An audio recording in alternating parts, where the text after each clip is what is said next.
Another area where the tech sector got into the spotlight in a less favorable way is a lack of diversity in that space. And I think that's actually how you first came to the attention of the White House, is your engagement in this area. So tell us what is happening, what can happen, what do you think should happen?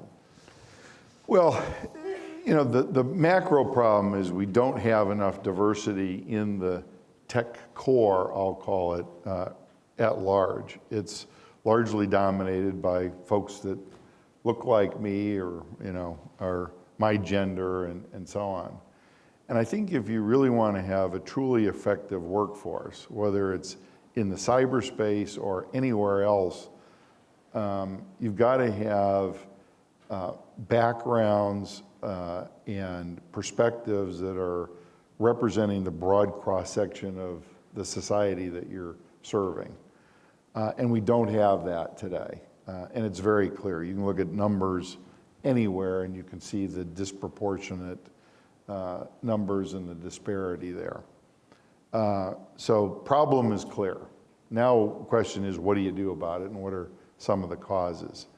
I think some of the causes are, or cures, if you will, is we've got to figure out a way to make it cool to be in tech.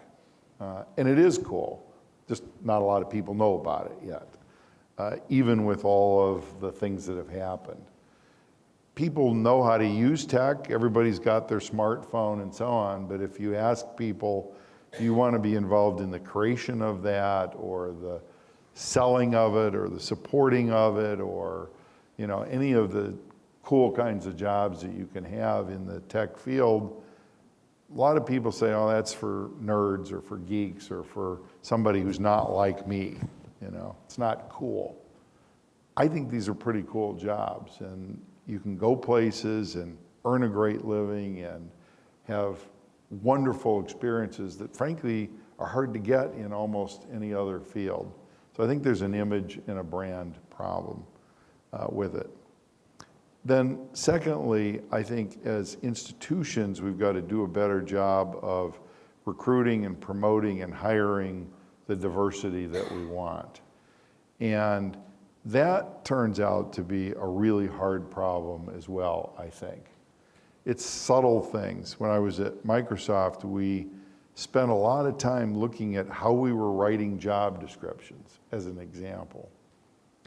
And we could prove to ourselves that you could write a job description that appealed to males more, or you could write a job description that would appeal to women more, or you could write the same job description a different way and you might get, you know, another audience that you might be looking for.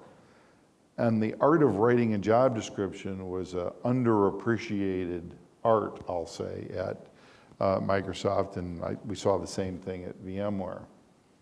So one small thing, but can make a huge difference.